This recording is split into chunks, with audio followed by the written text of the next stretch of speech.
కూర్చోండి కూర్చోండి అందరూ కూర్చొని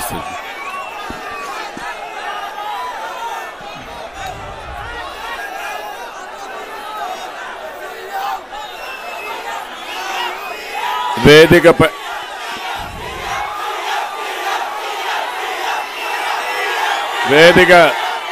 తమ్ముళ్ళు వినాలి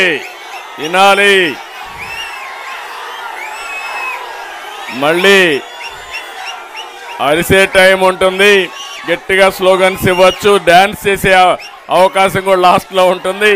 ఇప్పుడు వినాలి, ఇప్పుడు ఇదే టైం. వేదిక పైన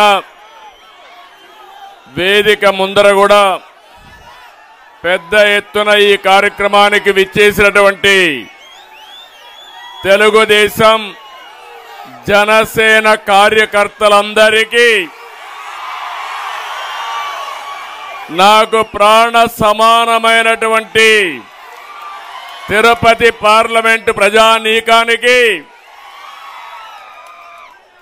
రా కదిలిరా అని పిలిపిస్తే ఈరోజు వెంకటగిరి గర్జించింది.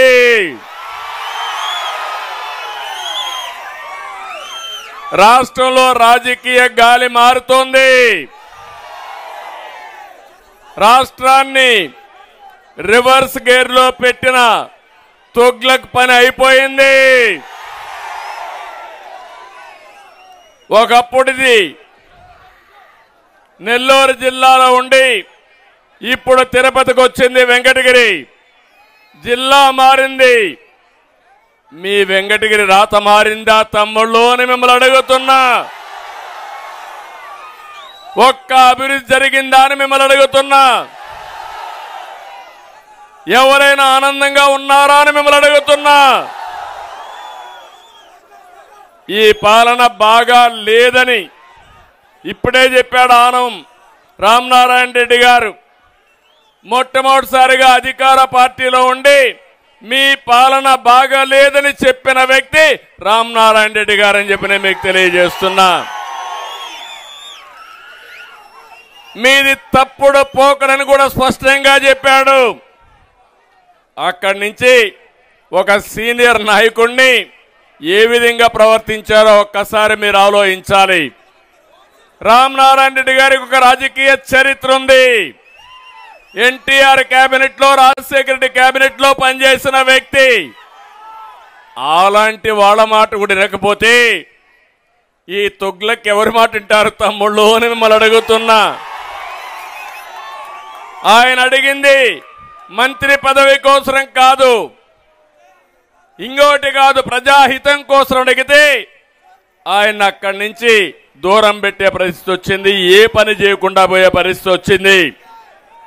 అలాంటి సీనియర్ నాయకులను కూడా లెక్క పెట్టుకొని అహంభావం ఎవరిది? అహంభావం అవునా కాదా? అహంకారం అవునా కాదా? ఈయన వల్ల లాభం ఉందా ఈ రాష్ట్రానికి? ఇక్కడ రామకృష్ణ గారు కూడా కాన్స్టిట్యున్సీ ఇన్ఛార్జిగా 5 ఏళ్ల నుంచి పోరాడాడు. ఆయన్ను కూడా మనస్ఫూర్తిగా మీ అందరి తరపున అభినందిస్తున్నానని చెప్పి నేను మీకు తెలియజేస్తున్నా. శిశుపాలుడు 100 తప్పులు చేసే వరకు శ్రీకృష్ణుడు భరించాడు అవునా కాదా? చరిత్రలో ఈ తుగ్లక్ 1000 తప్పులు చేశాడు. ఇంకా భరిస్తావా అని మిమ్మల్ని అడుగుతున్నా. భరించే శక్తి మీకుందా అని మిమ్మల్ని అడుగుతున్నా. మీ అందరికి ఓటుంది. వజ్రాయుధం 82 రోజులే కౌంట్ డౌన్ ప్రారంభమైంది. ఇప్పటి నుంచి ప్రతి ఒక్కరు కూడా ముందుకు రావాలి. ఎక్కడికక్కడ ముందుకు వచ్చి అహంకార విధ్వంస తుగ్లక్ పాలకుణ్ణి తరిమేయడానికి రా కదిలిరా కార్యక్రమానికి శ్రీకారం చుట్టాం. ఒక ఇంట్లో ఒక విషయం మీరు గుర్తుపెట్టుకోవాలి. ఇంటి పెద్ద సక్రమంగా లేకపోతే ఆ ఇల్లు బాగుపడుతుందా తమ్ముళ్ళు అని నేను అడుగుతున్నా. ఆ కొంపగా గుల్లైపోతుందా లేదా అని మిమ్మల్ని అడుగుతున్నా. కానీ ఒక సీఎం, ఒక పాలకుడు విధ్వంసకారుడైతే ఆ రాష్ట్రం ఏమవుతుందని అడుగుతున్నా. బలైపోయిందా లేదా అని మిమ్మల్ని అడుగుతున్నాను. నేడు రాష్ట్రంలో ఇదే జరిగింది. ఒకసారి చూడండి, నేను అడుగుతున్నా, ఇక్కడ ఏ రైతైనా బాగున్నాడా? ఏ యువతకైనా ఉద్యోగం వచ్చిందా? ఏ మహిళలన్నా ఆనందంగా ఉన్నారా? నిత్యావసర వస్తువుల ధరలన్నీ అందుబాటులో ఉన్నాయా? మీకు కష్టాలు ఉన్నాయా లేదా? మీకు పేదలు కడుపు నిండా తిండి తినే పరిస్థితి వచ్చిందా? నిన్నే సంక్రాంతి పండుగ అయింది, పండుగ కూడా చేసుకోలేకపోయాం. నేనుంటే సంక్రాంతి కానుక, క్రిస్మస్ గిఫ్ట్లు అన్ని ఇచ్చేవాడు, అన్ని పోయినా. ఈరోజు అన్నా క్యాంటీన్ లో 5 రూపాయలకే భోజనం పెట్టా, అది పోయింది. ఎవరా కాదా? ప్రభుత్వ ఉద్యోగులు బాగున్నారా? వాళ్ళ పని అయిపోయింది. ఇప్పుడు వాళ్ళకి కావాల్సింది జీతాలు పెంచమని అడిగే పరిస్థితులు లేరు. మొదటి తారీఖు జీతం వస్తుందా లేదా? అడిగితే మళ్ళా జైలు పోతాం కాబట్టి అడగకుండా రాజీ పడే పరిస్థితికి వచ్చారు. అవునా కాదా అని మిమ్మల్ని అడుగుతున్నా. వాళ్ళ పని అయిపోయింది. ఇప్పుడు వాళ్ళకి కావాల్సింది జీతాలు పెంచమని అడిగే పరిస్థితులు లేరు. మొదటి తారీఖు జీతం వస్తుందా లేదా? అడిగితే మళ్ళా జైలు పోతాం కాబట్టి అడగకుండా రాజీ పడే పరిస్థితికి వచ్చారు. అవునా కాదా అని మిమ్మల్ని అడుగుతున్నా. ఇంకో పక్క వ్యాపారస్తులు ఏమైనా బాగున్నారా? చిరు వ్యాపారస్తులు బాగున్నారా అని అడుగుతున్నా. కుల వృత్తులు ఇక్కడే వెంకటగిరి. వెంకటగిరి అంటే మనకు గుర్తొచ్చేది చేనేత కార్మికులు, వెంకటగిరి చీర. ఏదైనా వెంకటగిరి మనం ఒకసారి అనుకుంటే చాలా బ్రహ్మాండంగా చీరలు గాని, దోత గాని ఇవన్నీ తయారు చేసి వెంకటగిరి చీర ప్రత్యేకం. అలాంటి నైపుణ్యం ఉండే చేనేత కార్మికులు ఎవరైనా బాగున్నారా అని మిమ్మల్ని అడుగుతున్నా. అందరూ మునిగిపోయారు. నేను ఒకటే చెప్తున్నాను, తెలుగుదేశం పార్టీ 50 సంవత్సరాల వయసుకే పింఛన్లు ఇచ్చాం. కష్టం వస్తే ఆదుకున్నాం. ఒకసారి 2015లో వరదలు వస్తే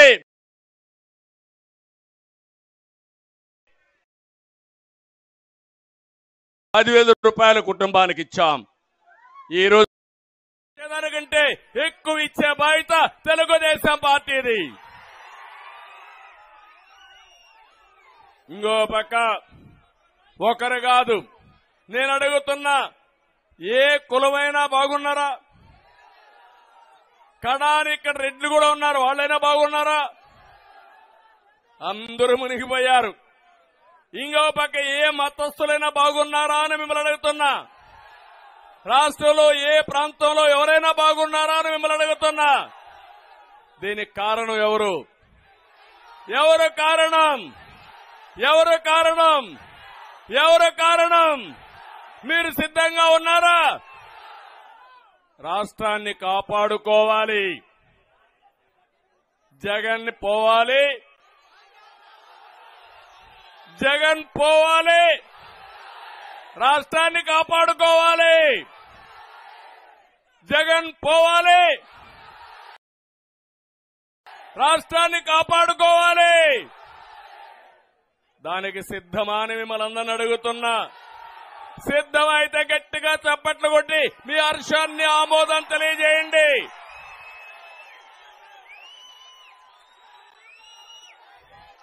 తమ్ముళ్ళు ఒకటే కాదు, ఇక్కడే మా యువత ఉన్నారు. నేను యువత కోసం తపన పడ్డాను, అవునా కాదా? 25 ఏళ్లకు మునుపు నేను మా యువతకు ఒక ఆయుధం ఇచ్చాను. అదే ఐటీ ఆయుధం. అది ఇప్పుడు వజ్రాయుధమైంది. ప్రపంచంలో ఎక్కడికి పోయినా నెంబర్ 1 ఎవరంటే తెలుగు యువత. దానికి కారణం తెలుగుదేశం పార్టీ. ఈసారి మీరు ఒకసారి ఆలోచిస్తే నేను ఈ ప్రాంతంలో తిరుపతి జిల్లాకు ప్రత్యేకంగా చెప్తున్నా. 2014లో సీఎం అవుతాను నేను ఆలోచించాను. తిరుపతి, నెల్లూరు, చెన్నైని ఒక హబ్గా తయారు చేయాలని. తిరుపతిలో ఒక విమానాశ్రయం ఉంది. నెల్లూరులో దగదర్తిలో ఇంకొక విమానాశ్రయానికి శ్రీకారం చుట్టాం. చెన్నైలో ఇంకొక విమానాశ్రయం ఉంది. కృష్ణపట్నం పోర్ట్ ఉంది. ఈ మూడు కలిపి ఒక ట్రై సిటీగా తయారు చేస్తే ప్రపంచంలోనే ఒక మేలైన ప్రాంతంగా తయారు చేయాలని నా కోరిక. దీన్ని కనెక్ట్ చేస్తూ రోడ్లన్నీ వేశాం. మీరు ఒకసారి చూస్తే తిరుపతిలో ఎలక్ట్రానిక్ హబ్ గా తయారు చేశాం. టీసీఎల్ వచ్చింది, జోహో వచ్చింది, సెల్కాన్, కార్బన్, డక్కన్ అనేక కంపెనీలు తీసుకొచ్చి వెంకటగిరి నుంచి కూడా ప్రత్యేకమైన బస్సులు వేసి తీసుకుపోతున్నారంటే అది తెలుగుదేశం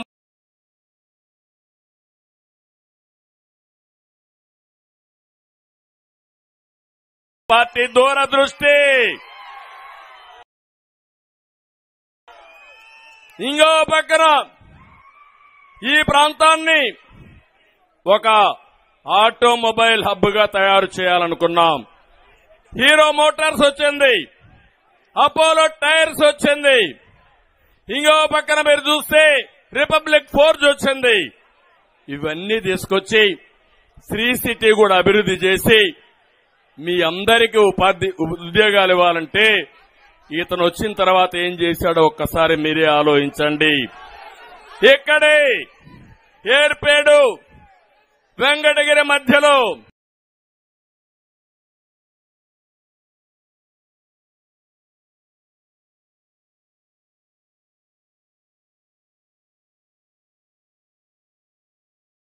ఐఐటి తీసుకొచ్చాం,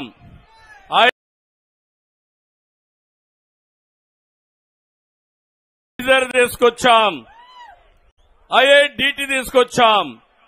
తిరుపతిలో కాలేజీలున్నాయి. ఇవన్నీ కూడా ఉపయోగించుకుని భారతదేశంలోనే మంచి ఇన్స్టిట్యూషన్స్ అంతా తీసుకొచ్చి మీ పిల్లల్ని బాగా చదివించి మట్టిలో మాణిక్యాలైన ఈ పిల్లల్ని బాగా చదివిస్తే ప్రపంచాన్ని జయించే శక్తి ఈ పిల్లలకుంది. అదే నేను ఆలోచించాను.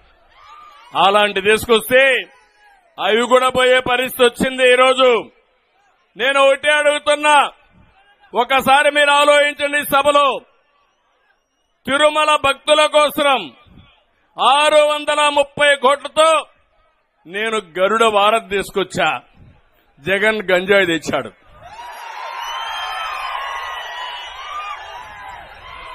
దాడి కూడా జరిగింది, అవి కూడా చెప్తాను. ఒక టెంపుల్ సిటీగా ప్రమోట్ చేసి బ్రహ్మాండంగా ముందుకు తీసుకుపోవాలంటే జగన్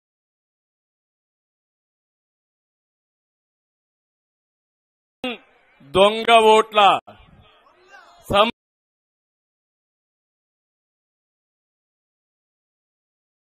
సంస్కృతి తీసుకొచ్చాడు తిరుపతిలో. ఈ రోజే మీరు చూస్తున్నారు ఏం జరిగిందో, అవి కూడా చెప్తాను. మనం ఉక్కు పాదంతో ఎర్ర చందనాన్ని అణిచివేసి అవునా కాదా అని మిమ్మల్ని అడుగుతున్నా.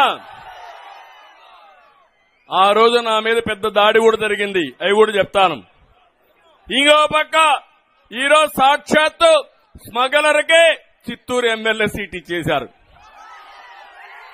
గొప్పోళ్ళగా తమ్ముళ్ళు, ఇంకా మీ అందరికి ఎవరికైనా రక్షణ ఉందా అని మిమ్మల్ని అడుగుతున్నా. అలాంటి పరిస్థితికి వచ్చాడు. నేను ఆ రోజు 16 లక్షల కోట్ల రూపాయలు పెట్టుబడులు ఒప్పందాలు చేస్తే ఇతను నిరుద్యోగంలో 24%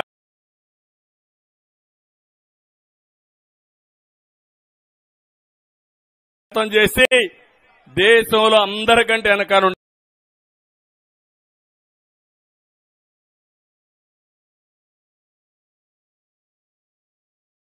పరిస్థితి తీసుకొచ్చాడు. నేను అడుగుతున్నా మా తమ్ముడు ఏం తమ్ముళ్ళు జాబ్ క్యాలెండర్ వచ్చిందా? మీరు జాబ్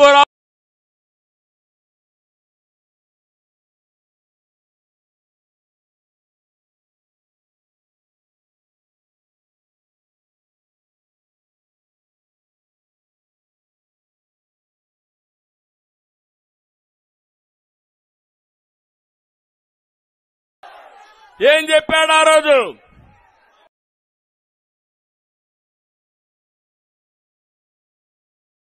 చెప్పిన మాటపై నిలబడ్డాడా అని అడుగుతున్నా.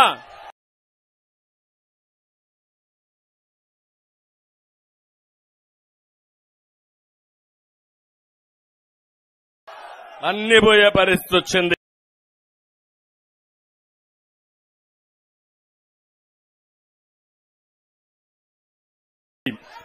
మనం కియా లాంటి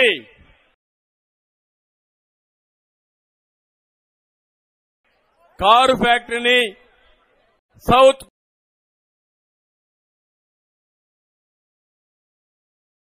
కొరియా గవర్నమెంట్ ని వాళ్ళందరినీ కూడా కన్విన్స్ చేసి తీసుకొస్తే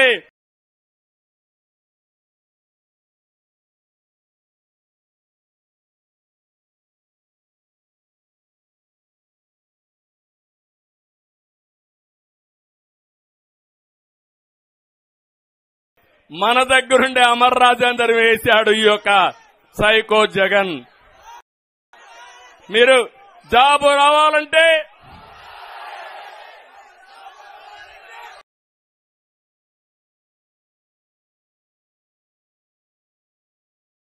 బాబు రావాలంటే మీరు పనిచేయాలి.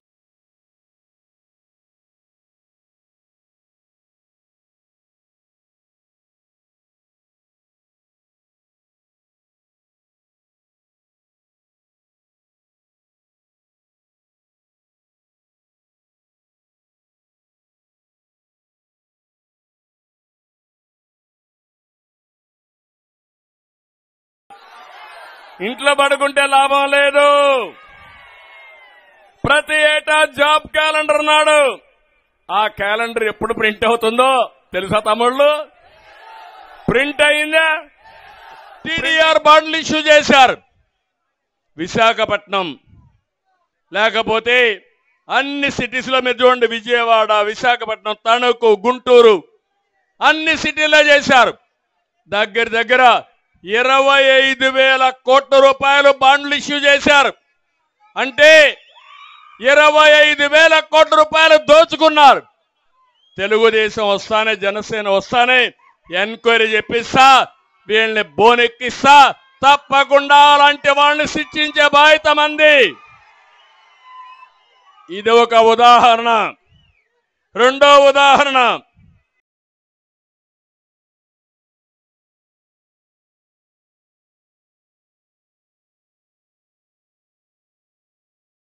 రెడ్ శాండిల్ వెంకటేశ్వర స్వామి సాక్షిగా చుట్టుపక్కలంతా రెడ్ శాండిల్ ఉంటుంది. అది కూడా ఒక్క రోజులో పెరిగేది కాదు. 50 ఏళ్ళు 60 ఏళ్ళు పెరిగితే బాగా ఉడ్డేరుపడి సీజన్డ్ అయి దాంట్లో వాల్యూ వస్తుంది. అలాంటి రెడ్ శాండిల్ వీళ్ళకు ఆర్థిక వనరులుగా తయారైనాయి. స్మగ్లర్స్ ని ప్రమోట్ చేశారు. ఒకప్పుడు మీరు చూస్తే నేను రెడ్ శాండిల్ కోసం నిర్మోహమాటంగా ఉక్కు పాదం మోపాను. ఆ రోజు రెడ్ శాండిల్ ఎవరైతే స్మగిల్ చేస్తారో 32 మంది కూడా చనిపోతే నేను ఆ రోజు చెప్పాను, ఇది నా తప్పు కాదు, ఎవరు రావద్దండి, దీన్ని కాపాడే బాధ్యత నాదని నేను చెప్పి గట్టిగా ముందుకు పోయాను మీకోసం. ఈరోజు 5 ఏళ్లలో ఎక్కడైనా ఒక్క దిక్కడైనా పట్టుకున్నారా అని మిమ్మల్ని అడుగుతున్నా.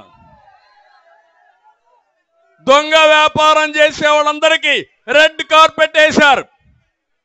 తిరుపతిలో చేస్తే పోలీస్ ఎస్కార్ట్లు పెట్టి ఎక్కడికి పంపించాలనో అక్కడికి పంపిస్తున్నారంటే వీళ్ళు మనుషులా రాక్షసులా అని మిమ్మల్ని అడుగుతున్నా. దేవుడు క్షమిస్తాడా అని మిమ్మల్ని అడుగుతున్నా. ఇప్పుడే నరసింహ యాదవ్ చెప్పాడు, వెంకటేశ్వర స్వామి దేవాలయం ఎంత అపవిత్రమైపోతా ఉంది తమ్ముళ్ళు.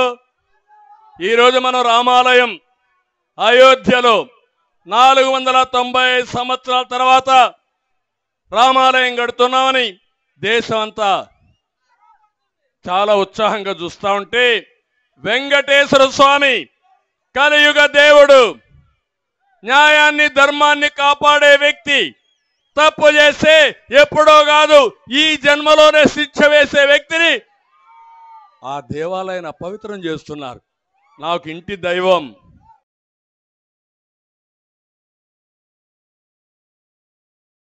ఒకటే చెప్తున్నా, ఎవరైనా మీ ఇష్ట ప్రకారం వెంకటేశ్వర స్వామికి అపచారం చేస్తే మిమ్మల్ని ఆ దేవుడు వదిలిపెట్టాడు, మేము కూడా వదిలిపెట్టమని చెప్పి తెలియజేస్తున్నా. ఈ మధ్య కొండపైకి పోయారా మీరు ఎవరైనా? అన్నదానం బాగుందా? బాగుందా అన్నదానం? ఎన్టీ రామారావు గారు పెట్టింది అన్నదానం, సక్రమంగా జరిగింది. 1,00,000 మందికి భోజనం పెట్టేవాళ్ళం. ఎంతమందికి కావాలంటే పెట్టేదానికి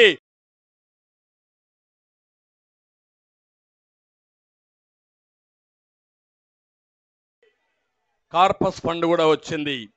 నేనే ప్రాణదానం ప్రారంభించాను. ఆ రోజే నా మీద పెద్ద దాడి జరిగింది. ఆ వెంకటేశ్వర స్వామి నన్ను కాపాడాడు, మళ్ళీ రాష్ట్రాన్ని కాపాడడం కోసం. అలాంటి తిరుమల తిరుపతి దేవస్థానాన్ని అపవిత్రం చేసే పరిస్థితికి వచ్చారు.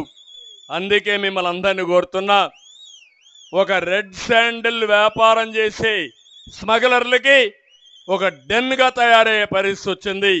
అది నా ఆవేదన. వీళ్ళకు ఆర్థిక వనరులుగా తయారైనాయి. స్మగ్లర్స్ ని ప్రమోట్ చేశారు. ఒకప్పుడు మీరు చూస్తే నేను రెడ్ శాండిల్ కోసం నిర్మోహమాటంగా ఉక్కు పాదం మోపాను. ఆ రోజు రెడ్ శాండిల్ ఎవరైతే స్మగిల్ చేస్తారో 32 మంది కూడా చనిపోతే నేను ఆ రోజు చెప్పా, ఇది నా తప్పు కాదు, ఎవరు రావద్దండి, దీన్ని కాపాడే బాధ్యత నాదని నేను చెప్పి గట్టిగా ముందుకు పోయాను మీకోసం. ఈ రోజు 5 ఏళ్లలో ఎక్కడైనా ఒక్క దిక్కడైనా పట్టుకున్నారా అని మిమ్మల్ని అడుగుతున్నా. దొంగ వ్యాపారం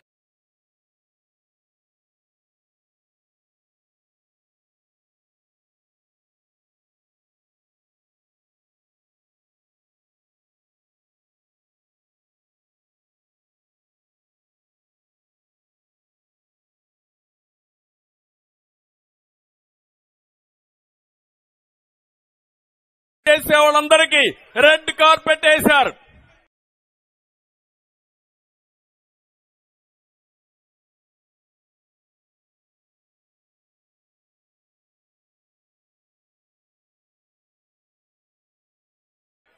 తిరుపతిలో చేస్తే పోలీస్ ఎస్కార్ట్లు పెట్టి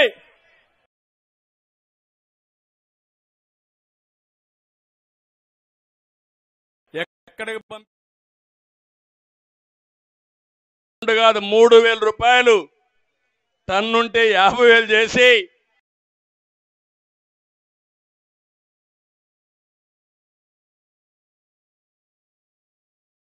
మొత్తం అమ్మేసే పరిస్థితి వచ్చారు. అక్రమ మైనింగ్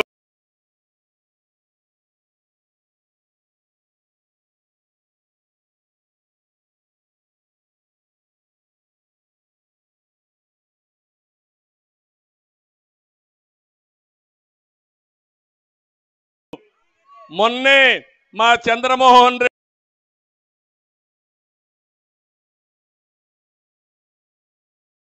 ప్రజా సంపద సమాజానికి ఉపయోగించాలి. ఈ దుర్మార్గులు భవిష్యత్తులో ఎవరొచ్చినా అవకాశాలు ఉండకూడదని దోచేశారు.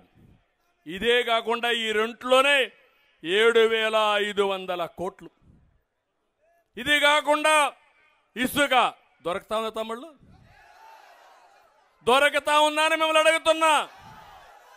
45 లక్షల మంది భవన నిర్మాణ కార్మికుల పట్టగొట్టిన వ్యక్తి ఈ జగన్మోహన్ రెడ్డి, అవునా కాదా అని మిమ్మల్ని అడుగుతున్నా. ఉచిత ఇసుక ఇచ్చాం మనం. ఇప్పుడు వీళ్ళు చేసిందేంటి? దోపిడీ. ఎక్కడ కాలువ కనపడినా, ఎక్కడ నది కనపడినా దోపిడీ దోపిడీ. అవి కూడా మనం తొందరలో వస్తాం. వెరైటీస్ పోయింది, మీ పక్కనే మంగంపేట వెరైటీస్ మొత్తం దోచేశారు. గ్రనైట్ మొత్తం హస్తగతం చేసుకున్నారు. లెటరైట్ పోయింది. మొన్నే బీచ్ శాండ్ కూడా టెండర్ పెట్టారు, కోర్టు ఆపింది. లైమ్ స్టోన్ పోయింది. కడాని మీ పొలంలో ఉండే మట్టి కూడా మీరు తీసుకుపోవడానికి వీలు లేదు. అది కూడా చెన్నైకి తీసుకెళ్లిపోతున్నారు. నేను ఆ విషయం కూడా చెప్తాను తమ్ముళ్ళు. ఏ నియోజకవర్గంలో ఎమ్మెల్యేలు ఏమేం చేస్తున్నారో ఆ విషయాలు కూడా మీకు వివరించి చెప్తాను. ఇప్పుడు ఇవన్నీ జరిగిన తర్వాత జగన్మోహన్ రెడ్డికి ఓటమి భయం పట్టుకునింది. ఓడిపోతామనేది అయిపోయింది. ఓడిపోతాడా లేదా? ఇలాంటి దుర్మార్గుడు గెలిచి మనం ఓడిపోవాలని మిమ్మల్ని అడుగుతున్నా. ప్రజలు గెలవాలి, జగన్ పోవాలి. ఏ పాలకుడైనా తన హయాంలో అభివృద్ధి కావాలని అభివృద్ధి చూసి ఓట్లు అడుగుతాడు. ఈ దుర్మార్గుడు మాత్రం విధ్వంస విధానాలతో దోపిడీతో రాష్ట్రాన్ని నాశనం చేసి ఇప్పుడు దొంగ ఓట్ల కోసం తాపత్రయం పడుతున్నాడు. తిరుపతి పార్లమెంట్ ఎన్నికల్లో, మున్సిపల్ ఎన్నికల్లో, పట్టభద్రుల ఎన్నికల్లో ఎక్కడ చూసినా అన్యాయం చేశారు. ఒక చంద్రగిరి నియోజకవర్గం నిన్న చూస్తే 1,15,000 ఓట్లు. అక్కడ ఒక పెద్ద వీరప్పనున్నాడు. ఆ వీరప్పన్ 1,15,000 ఓట్లు దొంగ ఓట్లు చేశాడు. ఆయనకు వత్తాసు పలికేది ఈ ముఖ్యమంత్రి. కబద్దార్, జాగ్రత్తగా ఉండండి, ఎవడిని వదిలిపెట్టమని మీ అందరికి హెచ్చరిస్తున్నా. మొన్నే పార్లమెంట్ ఎన్నికల్లో రిటర్నింగ్ ఆఫీసర్గా ఉన్నటువంటి ఆర్ఓగా ఉన్న వ్యక్తి శిరీషాని ఆయన మొత్తం అన్యాయం చేశాడు. అన్నమయ్య కలెక్టర్గా ఉన్నాడు, ఆయన్ని సస్పెండ్ చేశారు. ఈ రోజు కూడా తహసీల్దార్ని సస్పెండ్ చేశారు, డిప్యూటీ తహసీల్దార్ని సస్పెండ్ చేశారు. మన ఎంపీ అభ్యర్థి మాజీ మంత్రి లక్ష్మి గారు ఇప్పుడు ఎస్పీలు, డిఎస్పీలు అందరూ ఆవిడ ఇంటికి క్యూ కడుతున్నారు. ఇప్పుడు ఎందుకు? కోర్టులో కేసు ఉంది, విత్డ్రా చేసుకోమని. విత్డ్రా చేయం, మిమ్మల్ని బోనెక్కించే బాధ్యత తెలుగుదేశం పార్టీ తీసుకుంటుంది. ఓట్ల దొంగల్ని క్షమించాలని మిమ్మల్ని అడుగుతున్నా. ఇది నేరం అవునా కదా? మనిషి బ్రతికుండంగానే మిమ్మల్ని చంపేసిన వ్యక్తులు వీళ్ళు మనుషులా అని మిమ్మల్ని అడుగుతున్నా. అందుకే ఒకటే నేను కోరుతున్న యువతని, తమ్ముళ్ళు ధైర్యంగా ఉండండి. ఊరూరులో యువత ఒకటి కావాలి. దుర్మార్గుల రైళ్లు గుండెల్లో రైళ్లు పరిగెత్తించాల్సిందిగా నేను మిమ్మల్ని అందరినీ కోరుతున్నా. ఇంకో పక్క ఈ ప్రభుత్వం ఎలాంటి ప్రభుత్వం అంటే పెండింగ్ బిల్లులు, కాంట్రాక్టుల ఆత్మహత్యలు, ఉద్యోగాలకు ఉపాధి గండి. నేను ఒకటే మీరు గుర్తుపెట్టుకోవాలి, ఈ ప్రభుత్వం వల్ల నష్టపోని వర్గం లేదు, నష్టపోని గ్రామం లేదు, నష్టపోని వ్యక్తి కూడా లేడు. కడాన 10 మందికి ఉద్యోగాలు కల్పించే కాంట్రాక్టర్లు ఆత్మహత్యలు చేసుకునే పరిస్థితికి వచ్చారు. 95,000 కోట్ల రూపాయలు బకాయిలున్నాయి. 43 మంది కాంట్రాక్టర్లు ఆత్మహత్యలు చేసుకున్నారు. కడాన వైసీపీ సర్పంచ్ కూడా ఆత్మహత్య చేసుకున్నాడు బిల్లు రాక. ఇలాంటి ప్రభుత్వం మనకు అవసరమా అని మిమ్మల్ని అడుగుతున్నా. ఇలాంటి దుర్మార్గమైన ప్రభుత్వం. అందుకే ఒకప్పుడు ప్రభుత్వాలు కాంట్రాక్టర్ని బ్లాక్ లిస్ట్ లో పెట్టేవాళ్ళం. ఇప్పుడు కాంట్రాక్టర్లు ప్రభుత్వాన్ని బ్లాక్ లిస్ట్ లో పెడుతున్నారు. టెండర్ పిలిస్తే ఎవడు రావడం లేదు. రివర్స్ టెండర్ అనే పేరు పెట్టి రాష్ట్రాన్ని రివర్స్ గేర్ లో నష్టపరిచిన వ్యక్తి ఈ జగన్మోహన్ రెడ్డి అని చెప్పి కూడా నేను మీకు తెలియజేస్తున్నా. జగన్మోహన్ రెడ్డి కాంట్రాక్టర్ ని బ్లాక్ లిస్ట్ లో పెట్టేవాళ్ళం. ఇప్పుడు కాంట్రాక్టర్లు ప్రభుత్వాన్ని బ్లాక్ లిస్ట్ లో పెడుతున్నారు. టెండర్ పిలిస్తే ఎవడు రావడం లేదు. రివర్స్ టెండర్ అనే పేరు పెట్టి రాష్ట్రాన్ని రివర్స్ గేర్ లో నష్టపరిచిన వ్యక్తి ఈ జగన్మోహన్ రెడ్డి అని చెప్పి కూడా నేను మీకు తెలియజేస్తున్నా.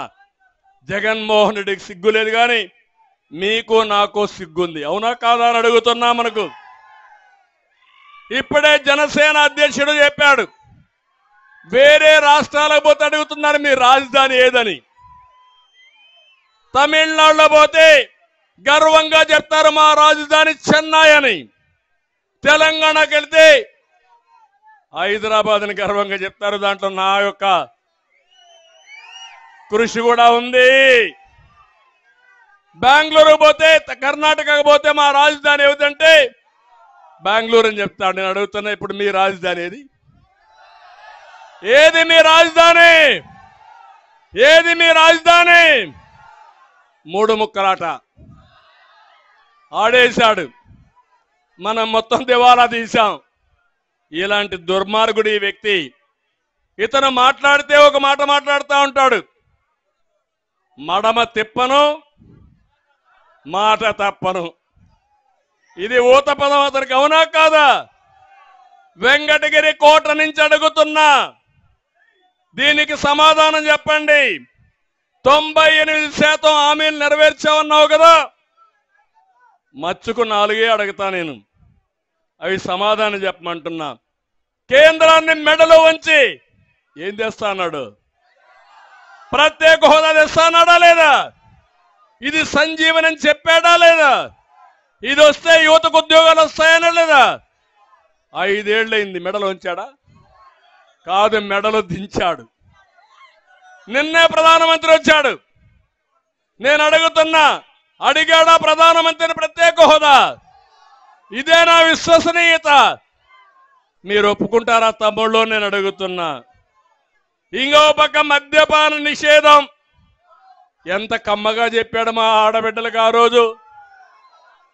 మద్యపాన నిషేధం చేసిన తర్వాతనే మీ ఓటు అడగతా. మద్యపాన నిషేధం చేయకపోతే మీరు ఓటు వేయిద్దని చెప్పాడా లేదా అని మిమ్మల్ని అడుగుతున్నా. ఈరోజు ఏం చేశాడు? సొంత బ్రాండ్లు పెట్టాడు, నాసిరకం బ్రాండ్లు పెట్టాడు, మన జీవితాలతో ఆడుకున్నాడు. 36,000 కోట్ల రూపాయలు మద్యాన్ని తాకట్టు పెట్టి 25 ఏళ్లకు అప్పు తీసుకొచ్చాడు. ఇది మాట తప్పడం అవునా కాదా? విశ్వసనీయత ఉందా ఈ వ్యక్తికి? ఓటు అడిగే హక్కు ఉందా ఈ వ్యక్తికి? ఇది అయిన తర్వాత సిపిఎస్ రద్దు ఏం చెప్పాడు? 1 వారం అంతేనా? ఇది పెద్ద సమస్య. వారం ఓపి పట్టన్నా, 1 వారం అంతేనన్నా, ఏం కాదు, చేస్తారు. ఎన్ని వారాలనేవి? ఎన్ని వారాలనే అని అడుగుతున్నా మిమ్మల్ని. చేశాడా అని అడుగుతున్నా. మాట తప్పాడా లేదా? విశ్వసనీయత ఉందా ఈ వ్యక్తికి? ఇంకో పక్క కరెంటు ఛార్జీలు పూర్తిగా తగ్గించేస్తా, కరెంట్ ఛార్జీలు లేకుండా చేస్తా చెప్పాడా లేదా? ఈరోజు 200 రూపాయలు బిల్లు కట్టే వాళ్ళకి ఎంత వస్తా ఉంది? 1000 రూపాయలు వస్తా ఉందా లేదా? 9 సార్లు పెంచాడా లేదా? దీనికి కారణం ఎవరిని అడుగుతున్నా మిమ్మల్ని. అదే ఆయన విశ్వసనీయత. వివేక హత్యపై నాడు ఏమన్నాడు తమ్ముళ్ళు? ఏమన్నాడు? జ్ఞాపకం ఉందా? ఫస్ట్ సాక్షి గెజిట్ ఉంది, అందులో వేసాడు. ఏమేశాడు? వివేకానందరెడ్డి గుండెపోటు. తర్వాత అంత మునుపు అయితే గుండెపోటు. ఎందుకు రక్తం వచ్చిందంటే వాంతులు వచ్చి రక్తం వచ్చింది. ఆ తర్వాత పోస్ట్ మార్టం వచ్చిన తర్వాత ఇది గొడ్డలి పోటును ఒప్పుకొని నా పేరు తీసుకొచ్చాడు దుర్మార్గుడు. నారాసుర రక్త చరిత్ర. వాళ్ళకు ఒక పేపర్ ఉంది, దాంట్లో రాసేశాడు. ఇప్పుడు ఏం చేశాడు? చెల్లెల పైనే, వివేకానందరెడ్డి కూతురు పైనే కేసులు పెట్టే పరిస్థితి వచ్చాడు. అది ఇతని యొక్క విశ్వసనీయత. ఇంకో పక్క జగనన్న బాణం ఏమైంది? ఈరోజు రివర్స్ గా వచ్చింది. ఏంటి కారణం? ఇదేనా మీ విశ్వసనీయత? అంటే దీనికంటే దుర్మార్గం ఇంకేం కావాలని అడుగుతున్నా. అందుకని ఈరోజు ఒక్క విషయం గుర్తుపెట్టుకోండి. ఇతని విశ్వసనీయత ఎంత భయంకరం అంటే దుర్మార్గంగా 29 మంది ఎస్సీలు ఎమ్మెల్యేలుగా ఉంటే 29 మందిని మార్చేశాడు. ఈ ఊర్లో చెత్త ఇంకొక ఊరికి, ఆ ఊర్లో చెత్త మీ ఊరికి, మిమ్మల్ని మోసం చేసి ఓట్లు వేయించుకొని మళ్ళా మొత్తాన్ని ఫినిష్ చేయడానికి. ప్రజాప్రతినిధికి వాల్యూ ఉందా తమ్ముళ్ళు? మిమ్మల్ని అడుగుతున్నా. ఎప్పుడు కూడా మనం గుర్తుపెట్టుకుంటాం, ఈయన ఒక నాయకుడు, ఆ నాయకుడు ప్రజాభిప్రాయాన్ని చూరగొంటేనే ఎన్నికలు నిలబడతాడు. ఇదొక పార్టీ, ప్రజాస్వామ్యంలో కొన్ని హామీలు ఇస్తాం, సుపరిపాలన చేస్తాం, తిరిగి ఆ హామీలు నిలబెట్టుకుంటాం, అప్పుడే ఆ పార్టీకి ఓట్లేస్తారు. ఇప్పుడు మోసం చేసి ఓట్లు వేయించుకోవాలనుకుంటున్నాడు. నాకు ఒకటి జ్ఞాపకం వస్తుంది, ఇక్కడికి వస్తే సుమతి శతకం చిన్నప్పుడు చదివా, ఈ మధ్య చదవలా, ఇప్పుడు చదువుకుంటున్నాం. మళ్ళా కనకపు సింహాసనమున సునకమును కూర్చుండబెట్టి శుభ లగ్నమున దొనరగ బట్టము కట్టిన వెనుకటి గుణమేల మాను వినరా సుమతి. దీని అర్థమైందా మీకు? మంచి ముహూర్తం చూసి ఒక కుక్కను తీసుకొచ్చి సింహాసనం మీద కూర్చుని రాజుగా పట్టాభిషేకం చేస్తే దాని బుద్ధి మారుతుందా తమ్ముళ్ళు? ఏం చేస్తుంది ఆ కుక్క? సింహాసనాన్ని పాడు చేస్తుంది. అవునా కాదా? అందుకే మళ్ళా మీరు అన్ని దిక్కులు చెప్పాలి. కనకపు సింహాసనమున సునకమును కూర్చుండబెట్టి శుభ లగ్నమున దొనరగా బట్టము కట్టిన వెనుకటి గుణమేల మాను వినరా సుమతి. ఆ రోజు మీకు అందరికీ తెలుసు, ఈయన ఒక ఫ్యాక్షన్ లీడర్ అని, నేరస్తుడని తెలుసు, మానసిక రోగి అని తెలుసా లేదా మీకు? కానీ ఒక్కసారి అన్నాడు, ముచ్చటపడిపోయారు. తల మీద చేయి పెట్టాడు, ఒక్క ఛాన్స్ అన్నాడు, తల మీద చేయి పెట్టాడు, బుగ్గల్ని విరాడు, మీరంతా కూడా ఐస్ అయిపోయారు. ఈరోజు మనం అంతా కూడా ఆహుతి అయిపోయాం. అవునా కాదా అని మిమ్మల్ని అడుగుతున్నా. అందరూ నష్టపోయాం. అందుకే నేను మిమ్మల్ని అందరినీ ఒకటే కోరుతున్నా. ఇక్కడ వెంకటగిరిలో ఇప్పుడు కొత్త పిచ్చిగాడు ఒక ఆయన వచ్చాడు, ఇక్కడికి ఇన్ఛార్జిగా వచ్చాడు. ఆయన ఇసుక దోపిడీ పెన్నా నదిలో, తుమ్మల తలూరులో, పాలూరులో, రాజుపాలెంలో 120 ఎకరాల్లో తెల్లరాయి అక్రమ తవ్వకాలు, ఈయనకి దీంట్లో వాటా. మొలకల కండ్ల సిద్ధయ్య కొండను విధ్వంసం చేశారు. వెంకటగిరి, రాపూరు, కలువాయి, సైదాపూర్ మండలాల్లో భూ కబ్జాలు. ఇది ఈయన భాగవతం. ఎమ్మెల్యే ఇన్ఛార్జ్ అయినప్పుడు ఈయన చేస్తే రేపు ఎమ్మెల్యే అయితే మీరు ఏమవుతారు తమ్ముళ్ళు? గోయిందా గోయిందా. అలాంటి వ్యక్తిన సూడూరుపేటలో ఒక ఆయన ఉన్నాడు, కలివేటి, అక్రమ ఇసుక దందా, గ్రావెల్ దందా, అక్రమ బియ్యం రవాణా, లిక్కర్ దందా, గంజాయి, క్రికెట్ బెట్టింగ్లు, ఏది చూసినా ఆయనే కేర్ ఆఫ్. ఇతని మనుషులు స్వర్ణముఖి, కాళంగి నదుల్లో ఇసుక మాఫియా మొత్తం దోచేస్తున్నారు. జగన్మోహన్ రెడ్డి రిషికొండను బోడుగుండు చేసి ఆ స్ఫూర్తితో శివనంబేడు కొండకు గుండు కూడా వేశాడు. ఈయన ఒక పెద్ద నాయకుడు, ఇప్పుడు టికెట్ కూడా లేదు. ఏం చెప్పాలి వీళ్ళని? ఇంకో పక్క గూడూరు, ఆయన పేరే వరప్రసాద్. ప్రసాద్ అలాగా మింగేశాడు మొత్తం చేసి. ఒక పని కాదు, మామూళ్ళు వసూలు చేయడానికి కుమారుని పెట్టుకున్నాడు. 4,500 కోట్ల రూపాయలు విలువ చేసే సిలికా శాండ్ని జగన్ ఒక పక్క, ఈయన ఒక పక్క మేసేశారు. ఎంత దుర్మార్గమో చూడండి. ఈయన వాటా ఎంత ఇది చెప్పాలి. అది వద్దాం, ఇక్కడ కాదు కదా. క్లబ్బుల్లో డాన్స్ చేసేవాళ్ళు, మహిళా సంక్షేమం గురించి మాట్లాడతారు. ఏం చెప్పాలి? ఇంకో పక్క సర్వేపల్లి, ఈ నియోజకవర్గమే, కాకాణి కోర్టులో ఫైళ్లు దొంగ మద్యం రవాణా చేసి పట్టుబడ్డ వ్యక్తి, స్టోర్ చేసి, ఆయనైతే ఇంకా KGF 3 తయారు చేసిన వ్యక్తి. ఆయన వ్యవసాయ మంత్రిని రాష్ట్రంలో ఎవడు తెలియదు కానీ మొత్తం సర్వేపల్లి మొత్తం దోచేసుకున్నాడు. గ్రావెల్ దోపిడీ 1000 కోట్లు. ఇంకో పక్క ఎక్కడ చూసినా మొత్తం నెల్లూరు జిల్లాను కొనే శక్తి వచ్చేసింది. అప్పుడే మిమ్మల్ని కూడా కొనేస్తారు రేపు. ఆ పరిస్థితిలో ఉన్నారు.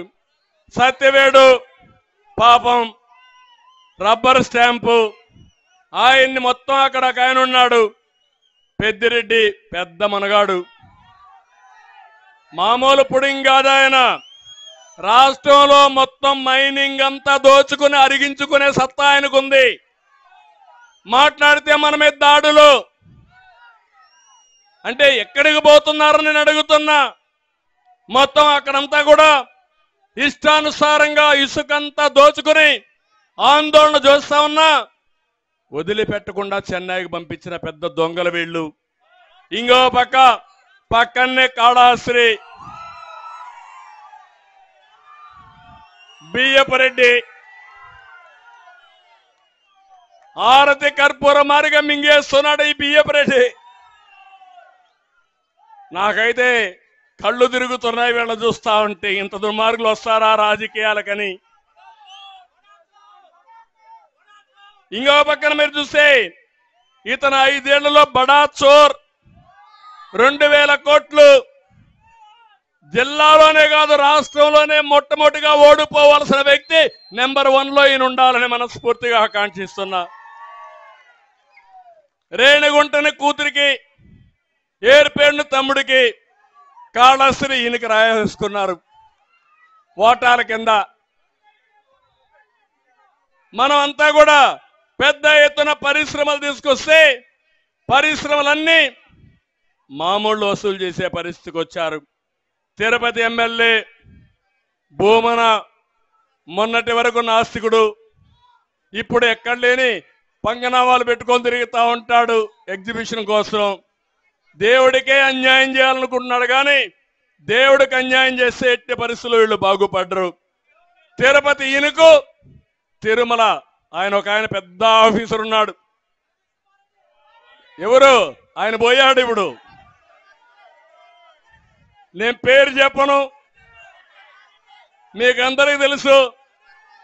ఆయన పని ఏంటంటే వెంకటేశ్వర స్వామిని అడ్డం పెట్టుకుని పైరివులు చేసి కేసులు లేకుండా చేయాలి, పైరివులు చేయాలనే వ్యక్తి ఈవోగా పనికొస్తాడు ఆ తమ్ముళ్ళు అని మిమ్మల్ని అడుగుతున్నా.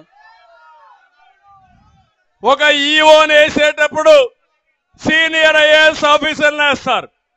ఎందుకంటే వాళ్ళ జీవితంలో ఒక ఆశ, ఒక కోరిక, కనీసం ఒక 2-3 సంవత్సరాలు స్వామికి సేవ చేస్తే వాళ్ళ జీవితంలో వెలుగొస్తుంది, మంచి జరుగుతుందని అందరూ ఆశిస్తారు.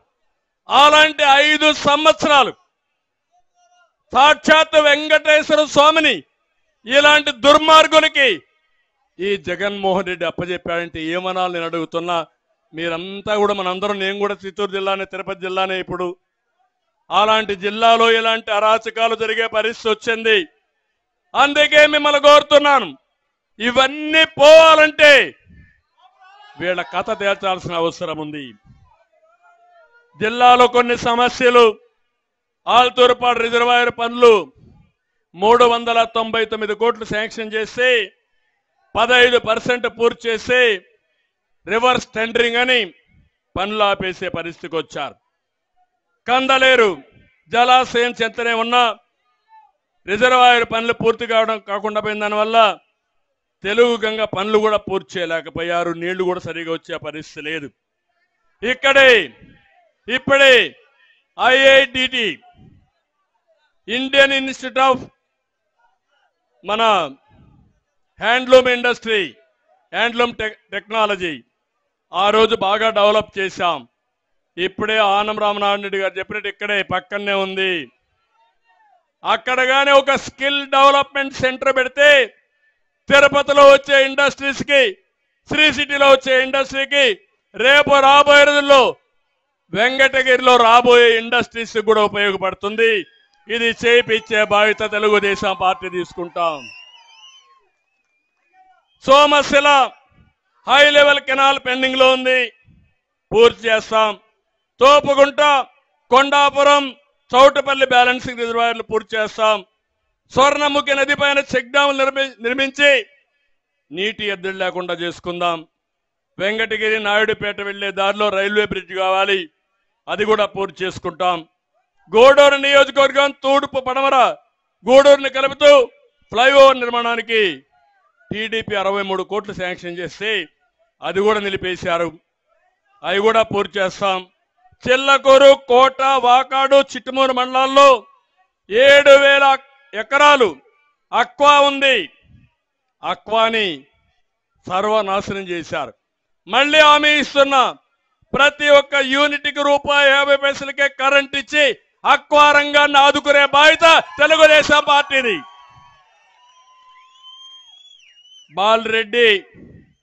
బాలిరెడ్డిపాళెం, గంగనపాళెం మధ్య స్వర్ణముఖి నది పైన బ్రిడ్జి కావాలన్నది కూడా చేస్తాం. నేను ఒకటే మిమ్మల్ని అందరినీ కోరుతున్నా, నేను గాని, తెలుగుదేశం పార్టీ గాని, జనసేన గాని మేము వచ్చింది అధికారాన్ని ఆశించి కాదు, ఈ రాష్ట్రాన్ని కాపాడుకోవాలి. నేను చూడని అధికారం ఏమీ లేదు నాకు. తెలుగు జాతిలో 45 సంవత్సరాలు నన్ను గౌరవించారు. ఏ నాయకుడికి దక్కని గౌరవం దక్కింది. సమైక్య ఆంధ్రప్రదేశ్ లో 9 సంవత్సరాలు ముఖ్యమంత్రిగా ఉన్నా, నవ్య ఆంధ్రప్రదేశ్ లో 5 ఏళ్ల ముఖ్యమంత్రిగా ఉన్నా, 15 సంవత్సరాలు ప్రతిపక్ష నాయకుడిగా ఉన్నా. ఈ రోజు నేను మీకు రుణపడున్నా. ఈ రాష్ట్రాన్ని కాపాడుకోవడానికి ఎలాంటి త్యాగానికైనా నేను సిద్ధంగా ఉన్నా. అందుకే మీ అందరికీ బాబు షూరిటీ భవిష్యత్ గ్యారంటీ ఇచ్చా. అందులో కొత్త కార్యక్రమానికి నిన్నే 28వ వర్ధంతి సందర్భంగా, మన నాయకుడి వర్ధంతి సందర్భంగా నేను ఇచ్చిన హామీ కుటుంబ వికాసం. ప్రతి ఒక్క కుటుంబాన్ని పేదరికం నుంచి పైకి తీసుకొచ్చే బాధ్యత నాది. ఏది చేసినా పేదవాళ్లతోనే ఉంటా. అదే సమయంలో పేదరికం నుంచి పైకి వచ్చిన తర్వాత పేదవాళ్ళని ధనికులు చేసే కార్యక్రమానికి శ్రీకారం చుడతా. ఇది మహత్తరమైన కార్యక్రమం. సంపద సృష్టించాం సంస్కరణ ద్వారా. ఇప్పుడు నా ఆలోచన కుటుంబ వికాసం కోసం ప్రపంచంలో ఉండే తెలుగు వాళ్ళందరినీ కూడా రమ్మంటున్నా, చేయూతనిమ్మంటున్నా. అందరం కలిసి ఈ రాష్ట్రంలో పేదరికం లేని సమాజాన్ని నిర్మాణం చేద్దాం. ఒకప్పుడు జన్మభూమి చేశాం, ఆ రోజు గ్రామం పిలుస్తుంది రమ్మన్నాను. ఈ రోజు నేను పిలిచేది ప్రతి ఒక్క వ్యక్తి రండి, ఇద్దరం కలిసి నడుద్దాం, ఈ పేదవాళ్ళకు అండగా ఉందాం. సమాజం మారుతా ఉంది, కానీ పేదవాళ్ళు నిరుపేదలుగా ఉన్నారు. ఆర్థిక అసమానతను తగ్గించే ఉద్యమానికి శ్రీకారం చుడతాం. దీనికి మీరందరూ అర్థం చేసుకొని నిండు మనసుతో ఆశీర్వదించండి. నా ఆలోచన స్వర్ణయుగం, జగన్ ఆలోచన రాతి యుగం. రాతి యుగం కావాలన్నా స్వర్ణయుగం కావాలన్నా మీకు, మీరు మీ కుటుంబాలు ఆనందంగా ఉండాలి. అలాంటి స్వర్ణయుగం రావాలంటే ఇప్పుడు అడుగుతున్నా, రా కదిలిరా. నేను రాతి యుగం పోవాలంటే పిడికిలు బిగించి చెప్పాలి, రా కదిలిరా అని. రాతి యుగం పోవాలి. ఇంకా పౌరుషంగా మాట్లాడాలి. ఇంకా మీకు ఎక్కడో ఒక గిల్టీ భయం ఉంది, ఏదో కేసు పెడతారో ఏదో అని. ఇంకా భయపడుతున్నారా మీరు? భయపడతారా మీరు? పిరికోళ్లే భయపడతారు. రాష్ట్రం కోసం పోరాడే వాళ్ళు వీరోచితంగా ముందుకు పోతారు. రాతి యుగం పోవాలి, రాతి యుగం పోవాలి, రాతి యుగం పోవాలి. స్వర్ణయుగం రావాలి.